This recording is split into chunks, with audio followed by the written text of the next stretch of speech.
Salam sejahtera Malaysia. Salam sejahtera, selamat petang tuan-tuan dan puan-puan yang dihormati sekalian. Nampaknya yang berlaku di dalam UMNO bukanlah sesuatu yang menarik. Bukan sesuatu yang siok untuk dipercakapkan, untuk dikongsikan, untuk diheboh-hebohkan. Tinggal 5 hari lagi untuk pilihan raya. Ingatkan UMNO makin kuat. Ingatkan UMNO sudah tidak lagi ada huha-huha di dalam parti sendiri. Tetapi rupa-rupanya bukan saja semakin teruk, malah gantung-menggantung masih lagi berlaku. UMNO sahkan menggantung keahlian 2 ketua wanita kawasan. Wah, 2 ketua wanita kawasan. Nah, kalau ketua wanita kawasan kena gantung, dia punya ahli-ahli, tidak tahu nak sokong siapa. Mau sokong yang menggantung atau mau sokong yang digantung. UMNO gantung keahlian 2 ketua wanita kawasan. 2 pemimpin wanita UMNO di peringkat kawasan digantung oleh ibu pejabat parti itu pada hari ini. Setiausaha Agung UMNO iaitu Ahmad Maslan berkata, langkah tersebut telah dibuat selepas parti terbabit mendapati 2 pemimpin berkenaan memberikan sokongan kepada calon lawan dalam PRU kali ini. Apa boleh buatlah, itulah yang terjadi. Saya cuba kamu jawab, kenapa diorang tidak sokong UMNO, sokong lawan pula. Dia ketua pula tuh. Jadi cuba kamu bagi komen pendapat, kenapa dia sokong lawan? Dia tidak suka UMNO lagi kah? Ada masalah dalam UMNO kah? Aduh. Kata Ahmad Maslan, ketua wanita UMNO yang digantung keanggotaan itu ialah Samsiah Yasin dan Fatimah Kasim. Samsiah adalah ketua wanita Arau, manakala Fatimah menjawat jawatan sama bagi kawasan Maran. Ketua wanita Arau, tahulah itu. Kalau ketua wanita Arau mungkin mungkinkah dia pergi sokong Syahid dan Kasim? Butiran lanjut dan pertuduhan akan dibuat dalam masa terdekat apabila aduan ke atas kedua-dua mereka dikemukakan kepada lembaga disiplin UMNO tidak lama lagi, kata Ahmad Maslan. Adakah ini akan menjadi petanda bahawa UMNO akan lingkup habis? Di Arau terutamanya dan di seluruh Malaysia secara umumnya. Adakah UMNO boleh menang lagi kah? Atau inilah tanda-tanda UMNO akan kalah teruk? Kesianlah, kesian. Untuk rekod, penyandang kerusi parlimen dari UMNO bagi kawasan Arau dan Maran kali ini dicalonkan oleh parti terbabit, tidak dicalonkan oleh parti terbabit iaitu UMNO untuk memberi lawan kepada muka baru. Mereka ialah bekas menteri iaitu Syahid dan Kasim dan Ismail Abdul Muttalib. Bagaimanapun kedua-dua mereka mempunyai kemudian menjadi calon kepada Perikatan Nasional di kawasan yang sama. Ahmad berkata penggantungan berkenaan dibuat selaras dengan pasal 10.15 Perlembagaan UMNO. Saya setuju untuk penggantungan ini supaya UMNO jangan ada duri dalam daging. Tapi pada masa yang sama saya pun mau tanya, kenapa diorang tidak mau sokong UMNO sedangkan diorang ini berpangkat besar? Mesti ada sesuatu. UMNO menerima aduan sahih berkenaan tingkah laku, sikap dan kecenderungan kedua-dua ketua wanita UMNO terbabit secara langsung atau tidak langsung menyokong calon parti lawan, katanya. Ahmad juga memberikan peringatan kepada ahli UMNO yang lain bahawa parti itu terus memantau tindak tanduk mereka bagi memastikan tiada unsur sabotaj dilakukan ke atas calon atau parti.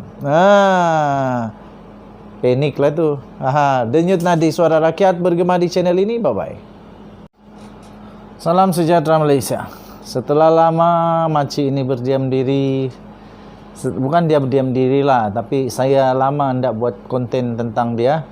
Tiba-tiba hari ini saya nampak satu konten ataupun satu artikel yang sangat menarik tentang beliau.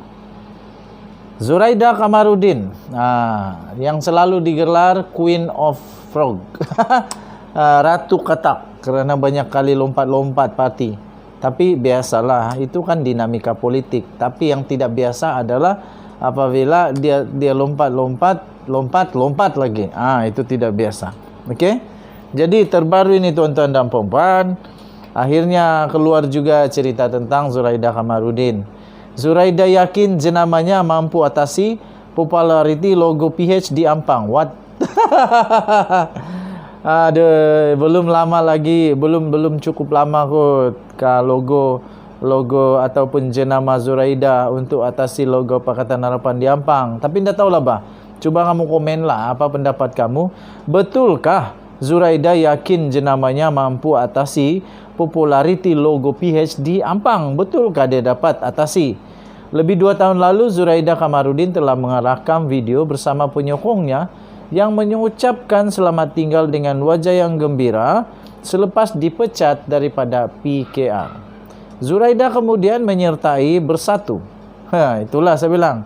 Dia ini Queen of lompat. Zuraida kemudian daripada PKR, dia lompat kepada Bersatu.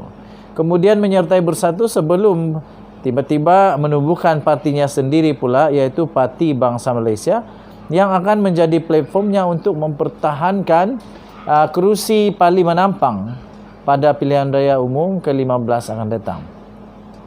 Penyandang 3 penggal di Ampang itu mempunyai jenama tersendiri di kawasan yang diwakilinya.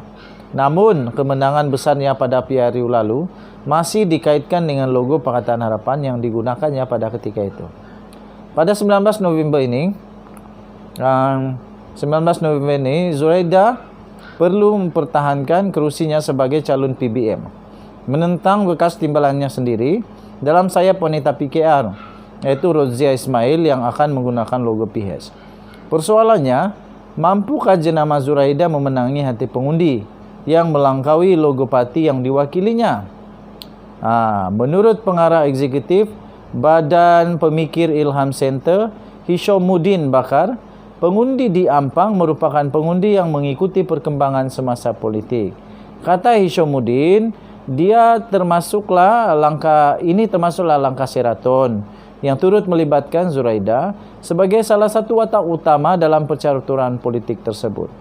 Katanya, jadi ini adalah sukar untuk beliau, iaitu Zuraida Kamarudin, untuk menangkis tumahan ataupun persepsi yang tertanam kepada pengundi di sini yang menyatakan bahawa dialah antara individu yang telah mengkhianat mandat yang diberikan oleh rakyat terdahulu kepada Pakatan Harapan, katanya kepada Malaysia Kini. Tambahnya lagi, pertembungan antara Rozia dan Zuraida yang juga menjerus kepada menguji kekuatan calon dan kekuatan sokongan parti yang memberi kelebihan kepada PH yang sebelum ini mendapat sokongan daripada pengundi bukan Melayu yang tinggi, terutamanya pengundi Cina. Pada PRU ke-14, Zuraida yang menang dengan selesa dengan majoriti 41,000. Wow, ini barulah majoriti. 41,000 undi dalam pertembungan 4 penjuru selepas menewaskan Leong Kim Sun daripada MCA hanya 12,000 saja, Nurul Islam Muhammad Yusof dari PAS 9,000 saja, dan Tan Hua Meng daripada PRM hanya 294 undi saja. Pada PRU itu di Ampang, pengundi Melayu terdiri daripada 56%, Cina 35%, India 9% dan lain-lain 1%. Okey. Rozia merupakan adun Batu 3, dilihat sebagai pencabar terdekat Zuraida pada PRU kali ini.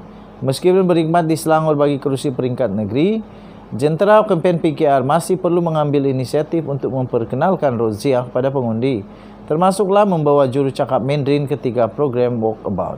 Rozia turut diberi nama Cina Luo Xia yang bermaksud berpengetahuan dan elegan, yang juga kedengaran seakan namanya, supaya komuniti Cina di situ berasa lebih dekat dengannya sebagai muka baru. Okey, jadi kamu rasa siapa yang menang di Ampang? Denyut Nadi Suara Rakyat. Kita jumpa lagi. Bye-bye.